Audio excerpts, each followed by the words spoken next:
Dear student, आज के lecture में हम फिर आपसे सेंट्रल टेंडेंसी से रिलेटेड एमसीक्यू और उनके एक्सप्लेनेशन, उनका जो करेक्ट आंसर है क्या होगा, उसके बारे में इस लेक्चर में आपसे बात करेंगे। तो हम लेकर के चलते हैं एक एमसीक्यू 25th परसेंटाइल।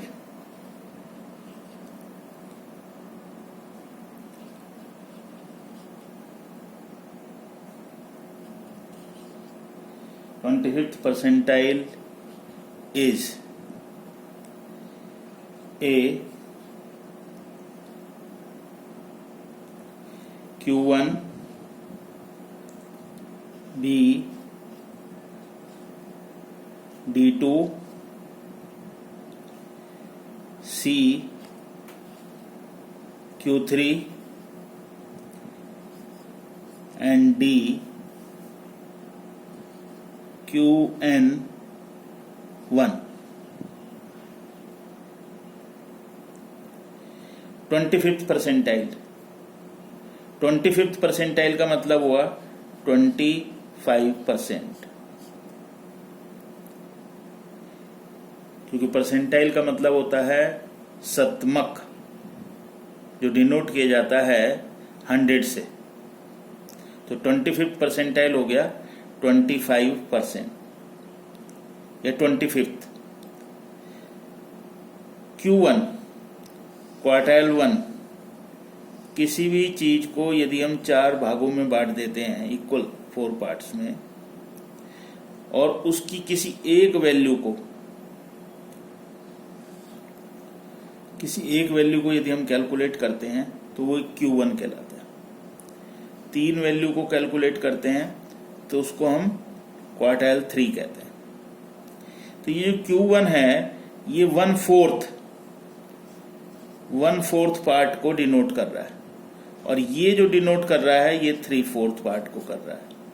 तो 1/4 पार्ट का मतलब हुआ कि ये 25% को कर रहा है, 3/4 पार्ट का मतलब हुआ कि ये 75% को डिनोट कर रहा है। तो इसका जो करेक्ट आंसर होगा वो Q1 होगा, क्योंकि 25th परसेंटाइल जो है वो Q1 के इक्विवेलेंट होगा। D2 डेसाइल 2 कहते हैं इसे। ये 20%, क्योंकि इसके डेसाइल का जो है दशमक बोलते हैं, और ये जो कैलकुलेट किया जाता है इसकी जो पार्टीशन वैल्यूज होती हैं वो 10 होती हैं। तो D2 का मतलब 20 हो गया। Q3 का मतलब अभी हमने बताया 75% हो गया। क्वांटाइल 1 यानी कि पंचमक, अगर इसकी वैल्यू कैलकुलेट करते हैं तो ये भी हमारा 20% के इक्वल हो जाता है। तो 25th परसेंटाइल जो है वो डिनोट करता है Q1 को, और Q3 जो है वो 75th परसेंटाइल को डिनोट करेगा।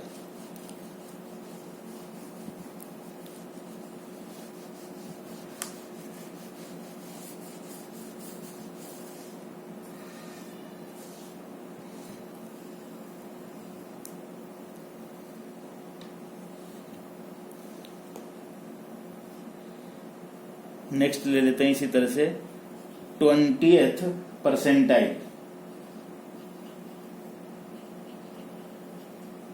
20th percentile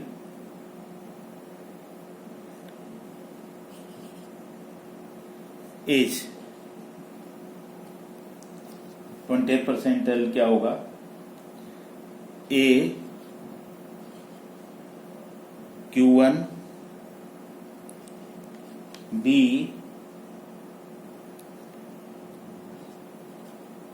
D2 C D3 D Q3। देखो अभी हमने आपको बताया कि Q1 जो है वो डिनोट करता है 1/4 पार्ट को, 1/4 पार्ट को डिनोट करता है, तो इसका मतलब ये हो गया 25%। D2 जो डिनोट करता है ये 2/10 यानी कि डेसाइल हो गया, दशमक हो गया, तो इसकी पार्टीशन वैल्यू 10 होती है, तो ये उसके 2 पार्ट्स को डिनोट करता है।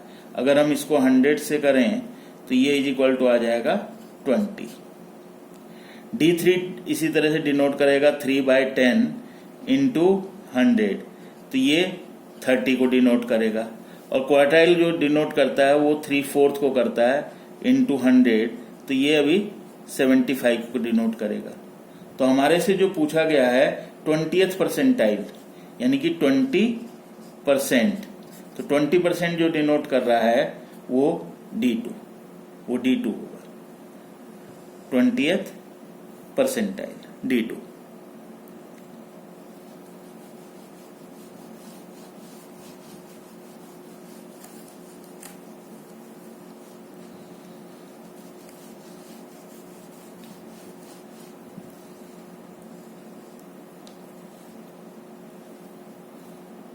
Next, average speed. Average speed can be calculated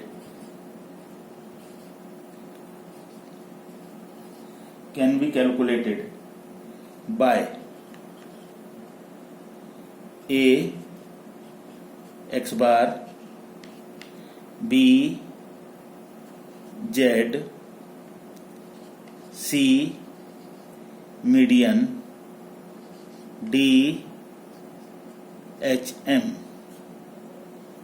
harmonic mean. तो एवरेज स्पीड को कैलकुलेट करने के लिए, वैसे नॉर्मल जो एवरेज हम कैलकुलेट करते हैं जिसको सिंपल एवरेज कहा जाता है, मीन कहा जाता है, उसके लिए हम एक्स बार यूज करते हैं। पोजीशनल हमारे एवरेजेज होते हैं उनको कैलकुलेट करने के लिए या तो मीडियन कैलकुलेट कराता है या मोड को हम कैलकुलेट करते हैं, मीडियन और मोड को। जबकि हमारे को जब भी स्पीड को कैलकुलेट करना होगा, स्पीड से रिलेटेड कोई भी क्वेश्चन होगा, तो एवरेज स्पीड को फाइंड आउट करने के लिए हमें हार्मोनिक मीन को कैलकुलेट करना होगा, क्योंकि ये इसका स्पेशल यूज होता है। तो average speed can be calculated by harmonic mean, तो इसका सही आंसर है harmonic mean.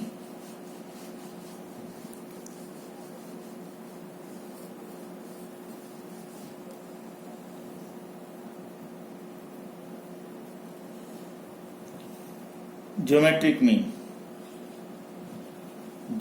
Mean is equal to, geometric mean जो है इक्वल होगा A x bar multiplied with, x bar को हम मल्टीप्लाई कर दें किससे, हार्मोनिक मीन से। B इसका फार्मूला होगा under root x bar into harmonic mean. C x bar into standard deviation and D x bar into Z यानी कि मोड। ज्योमेट्रिक मीन का जो रिलेशन होता है वो एक्स बार और हार्मोनिक मीन को जब हम रूट में कैलकुलेट कर देते हैं, उसका अंडर रूट निकाल देते हैं, तो उससे ज्योमेट्रिक मीन की जो वैल्यू है वो हमारे को पता लग जाती है। हमें परसेंटेज इंक्रीज कैलकुलेट करनी हो, परसेंटेज डिक्रीज कैलकुलेट करनी हो, रेट कैलकुलेट करना हो, तो उसको कैलकुलेट करने के लिए हमारे को ज्योमेट्रिक मीन जो है वो कैलकुलेट करना पड़ता है। तो यहाँ पर इसका ज्योमेट्रिक मीन जो इक्वल होगा वो होगा under root x bar into harmonic mean, यानी कि इसका जो बी ऑप्शन है that is the correct answer. X bar into H M नहीं होगा, under root x bar into H M ये इसका करेक्ट आंसर है। X bar into standard deviation और एक्स बार इंटू जेड ये नहीं होगा। तो इस तरह से ज्योमेट्रिक मीन जो इक्वल होता है वो x bar into harmonic mean और उसका रूट जो है स्क्वायर रूट जो है हम कैलकुलेट करेंगे।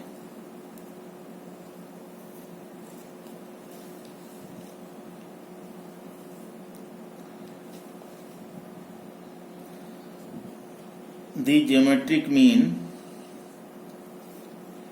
of two numbers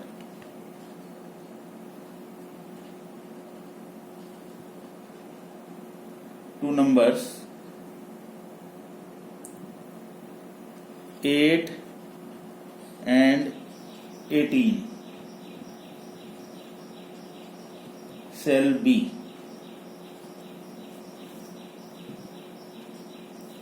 and 18 shall be A 10, B 11, C 12, D 30.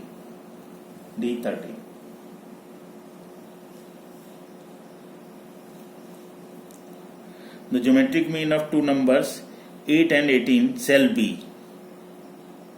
तो ज्योमेट्रिक मीन निकालने का जो फार्मूला होता है, नंबर ऑफ आइटम्स हमारे को 2 दिए हुए हैं, तो geometric mean is equal to होगा root 2 8 into 18 is equal to 8 and 18 का स्क्वायर रूट निकाल लेंगे हम, तो ये आ जाएगा under root is equal to, हम इसको कैलकुलेट कर लेंगे तो ये आ जाएगा 12। तो ज्योमेट्रिक मीन जो है वो हमारा क्या हो जाएगा, वो 12 हो जाएगा। तो इसका करेक्ट आंसर जो है वो सही होगा। तो ज्योमेट्रिक मीन जो है अगर हमारे को कैलकुलेट करना है तो इस तरह से हम कैलकुलेट कर सकते हैं।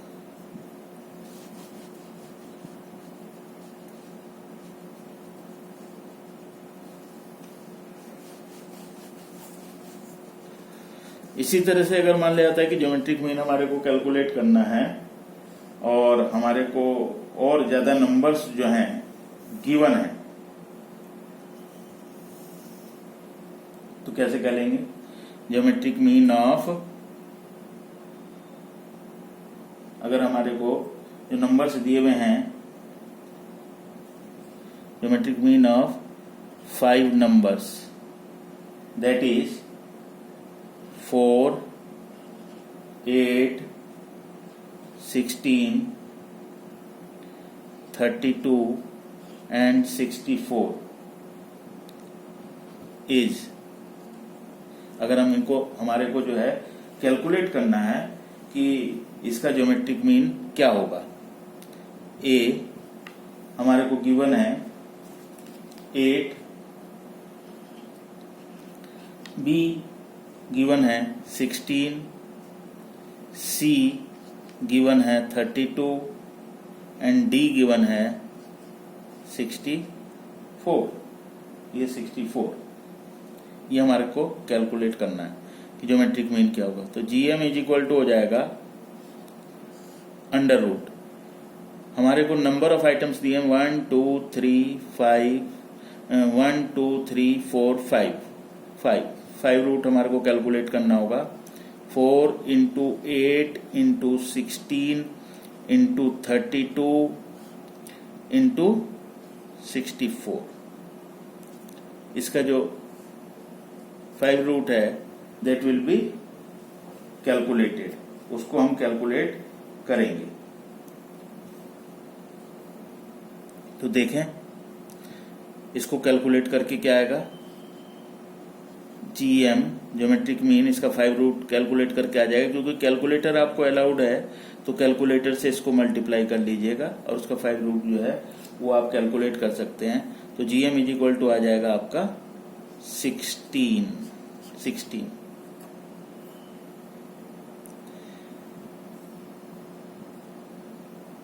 इसका एक तरीका है, अगर आपको चेक करना है 5 रूट आप कैलकुलेट नहीं कर पा रहे हैं, तो जैसे 5 दिए हुए हैं तो इसको हम मल्टीप्लाई कर लेंगे, इसका प्रोडक्ट ले लेंगे। इनका क्या आ जाएगा, इसका जो है हम प्रोडक्ट, इसका जो है प्रोडक्ट जो है हम कैलकुलेट कर लेंगे कि इसका प्रोडक्ट जो है वो कितना है, वो हम लेकर के चल लेंगे 16 इंटू, यानी कि 16 को 5 टाइम्स। और फिर हम क्या करेंगे, जो भी हमारे को ऑल्टरनेट दिए हुए हैं हम एक एक ऑल्टरनेट को पकड़ लें, 8 को 5 टाइम्स मल्टीप्लाई कर लें, 8 इंटू 8 इंटू 8 इंटू 8 इंटू 8। अगर वो उस प्रोडक्ट के इक्वल आ जाता है तो वो आंसर सही होगा। फिर 16 into 16 into 16 into 16 into 16, 5 times 16 को मल्टीप्लाई कर लेंगे।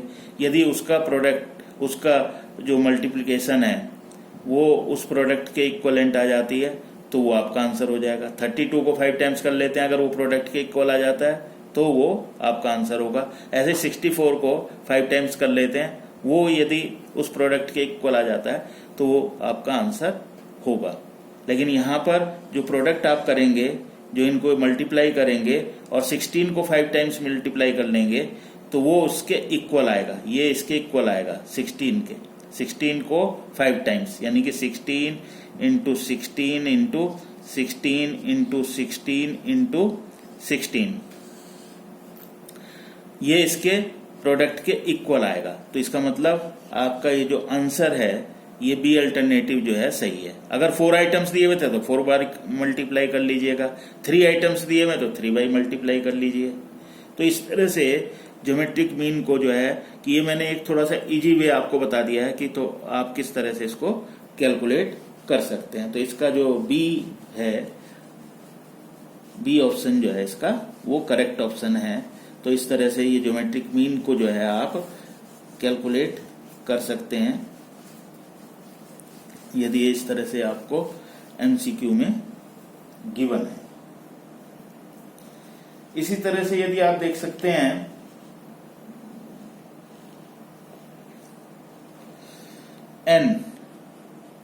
n is equal to given है 5 और वो दिए हुए हैं 132, 140, 144, फिर क्वेश्चन मार्क दे दिया है, देन 148, यानी कि एक मिसिंग वैल्यू दे दी है। और इसका जो x बार है वो x बार जो है हमारे को गिवन है, वो x बार गिवन हमारे को है 140। n जो है 5 दिए हुए हैं, 132, 140, 144, मिसिंग वैल्यू एंड 148। अब आपको जो ऑप्शन दिए हुए हैं, option is given to you, जो ऑप्शन है इसका आंसर 132, बी 140, सी 144, डी 148। अब आप देखें कि x बार का फॉर्मूला होता है सिग्मा x अपॉन n। तो x bar is equal to हमारे को गिवन है 140 is equal to sigma x upon n given है 5। तो sigma x is equal to आ जाएगा, इसको मल्टीप्लिकेशन कर देंगे, क्रॉस मल्टीप्लिकेशन, तो ये आ जाएगा 700। अब इनका जो टोटल है वो टोटल, ये जो 5 आइटम्स दिए हुए हैं 132 plus 140 plus 144 plus missing value plus 148 is equal to होना चाहिए 700। ये 700 के लगभग होना चाहिए। लेकिन हमारा क्या है, ये मिसिंग वैल्यू को हमने ले लिया है a, हमने इसको एज्यूम कर लिया है a। तो ये जो हमारा कैलकुलेट करके आ गया है, इसको टोटल कर लेते हैं। 2 and 4 6, 6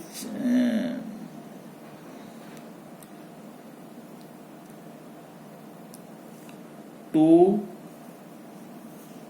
और 4 6 and 8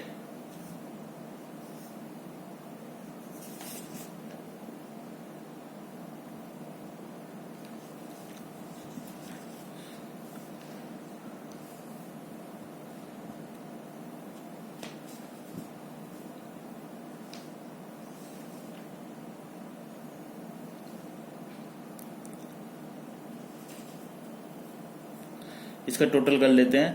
8 and 4 12, 12 and 2 14, 4 and 4 8 and 4 12 and 4 16, 1 2 3 4 5 564 a plus 564 is equal to 700। तो a इज इक्वल टू हो जाएगा 700 माइनस 564। 564 को इसमें से लेस कर देंगे तो ये इसका जो आंसर आना चाहिए वो आना चाहिए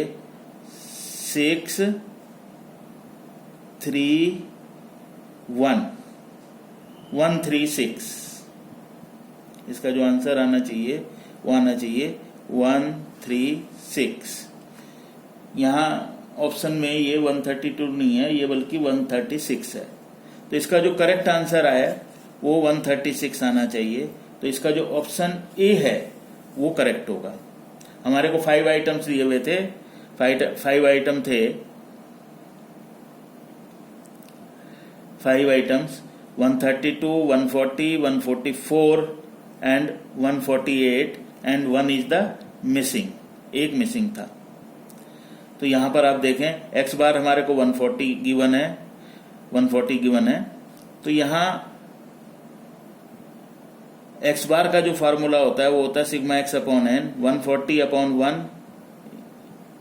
सिग्मा एक्स अपॉन 5 आ जाएगा। तो ये सिग्मा एक्स का जो टोटल है वो 700 होना चाहिए, यानी कि जो हमारे को मेजरमेंट्स दिए हुए थे इनका टोटल 700 होना चाहिए।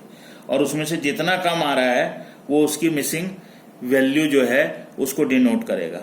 तो यहां पर इनका जो टोटल आया है वो 564 आया है। a plus 564 is equal to 700, a is equal to हो जाएगा 700 माइनस 564 तो 136। तो 136 जो ऑप्शन आपका होगा वो आपका करेक्ट होगा। तो इस तरह से ये आप इसको कैलकुलेट कर सकते हैं।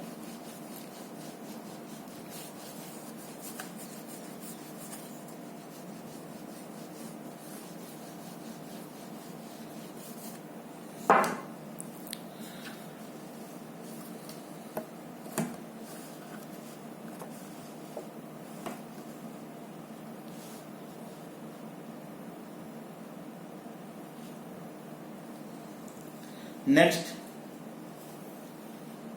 जो ऑब्जेक्टिव टाइप क्वेश्चन है उसको हम लेकर के चलते हैं और उसके बारे में आपसे डिस्कशन करते हैं।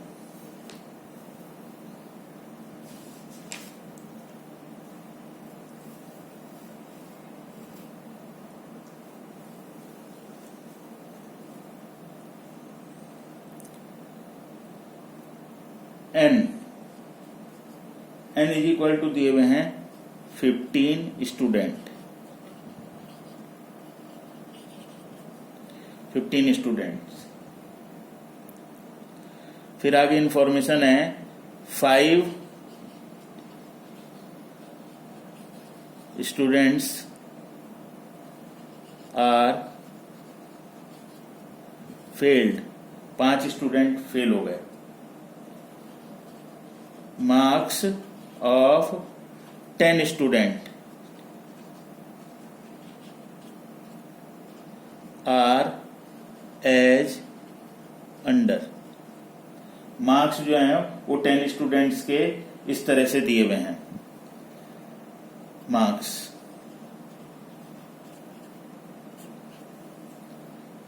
9, 6, 7 9 6 7 8 8 9 6 5 4 7। और हमारे से पूछा गया है median marks of all 15 student will be. 15 student दिए हुए थे क्लास के, 5 स्टूडेंट के बारे में बताया गया कि वो फेल हो गए। Marks of 10 student are as under, जिनके जो पास स्टूडेंट हैं, marks of pass 10 students are as under, marks 9 6 7 8 8 9 6 5 4 7। Median marks जो है हमारे को कहा गया है ऑल 15 स्टूडेंट्स के बताने हैं कि ऑल 15 स्टूडेंट के मीडियन मार्क्स जो हैं वो क्या होंगे। ए 5, बी 6, सी 7, डी 8। सबसे पहले हम इसको चेक कर लेते हैं कि ये जो स्टूडेंट्स हमारे को दिए हुए हैं इनको हम एक असेंडिंग ऑर्डर में पुट कर लेते हैं। टोटल स्टूडेंट्स का निकालना है, तो टोटल स्टूडेंट जो हैं वो 15 हैं। उन 15 स्टूडेंट्स को हम क्या कर लेते हैं, एक ऑर्डर में लगा लेते हैं, क्योंकि मीडियन के लिए वो जरूरी है। 5 स्टूडेंट फेल थे, तो सबसे पहले हम फेल 1, फेल 2, फेल 3, फेल 4 और फेल 5। ये 5 स्टूडेंट्स जो है हमने जो फेल हो गए थे, fail 1, fail 2, fail 3, fail 4, fail 5, इनको अलग से लिख लिया है। अब इसके आगे जो पास स्टूडेंट हैं, क्योंकि फेल वाले जो स्टूडेंट्स होंगे जब हम इनको असेंडिंग ऑर्डर में लगा रहे हैं, असेंडिंग ऑर्डर में, तो जो फेल वाले स्टूडेंट होंगे वो क्या होंगे, फेल के जो स्टूडेंट हैं उनके मार्क्स कम होंगे। अब पास वाले स्टूडेंट्स को हम असेंडिंग ऑर्डर में लगा लेते हैं। पास वाले स्टूडेंट में इससे सबसे छोटी संख्या जो दे रखी है हमारे को वो है 4, उसके आगे नेक्स्ट 5, फिर उसके आगे नेक्स्ट 6 1 2, 6 जो है वो 2 टाइम्स दी हुई है, देन 7 1 2, 2 बारी 7 है, देन 8 8 8, ये देन 8 जो है वो 2 टाइम्स दिया हुआ है, फिर 9 और 9, ये 9 भी हमारे को 2 टाइम्स दिया हुआ है। तो देख लेते हैं 1 2 3 4 5 6 7 8 9 10 11 12 13 14 15। तो 15 स्टूडेंट हैं, तो 15 स्टूडेंट्स को हमने क्या कर लिया, हमने उनको असेंडिंग ऑर्डर में लगा लिया। तो असेंडिंग ऑर्डर में लगाने के बाद क्या होता है कि मीडियन का फार्मूला होता है n+1/2। तो ये है 15 + 1/2 is equal to 8th item. 8th item हो जाएगा 1 2 3 4 5 6 7 8th, यानी कि ये जो 6 है that is the median value. तो मीडियन वैल्यू जो है वो आपकी क्या होगी 6, यानी कि इसका बी अल्टरनेट जो है वो करेक्ट होगा। चाहे इधर से देख लीजिए 8th आइटम आया 1 2 3 4 5 6 7 8, क्योंकि मीडियन के बारे में बताया जाता है कि मीडियन वो वैल्यू होती है that is the situated in the middle of that series. जो सीरीज आपको गिवन है उसके बीच में, बिल्कुल मध्य में जो स्थित है, जिसकी पोजीशन है, इसीलिए इसको पोजिशनल एवरेज के नाम से भी जाना जाता है। तो ये आपका जो आंसर है ये 6 जो है आपका आया है। तो इस तरह से ये मीडियन की बात हो गई आपकी। ये मीडियन भी अगर मान लिया था इस तरह से एमसीक्यू आएगा तो इसके वैल्यूज को आप इस तरह से कैलकुलेट कर सकते हैं।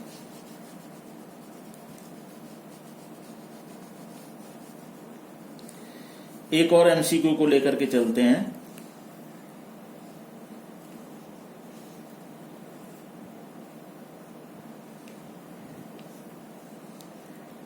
और वो एमसीक्यू है,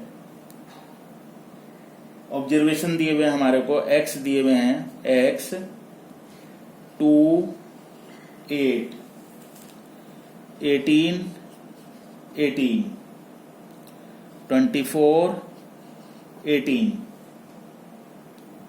3 32 32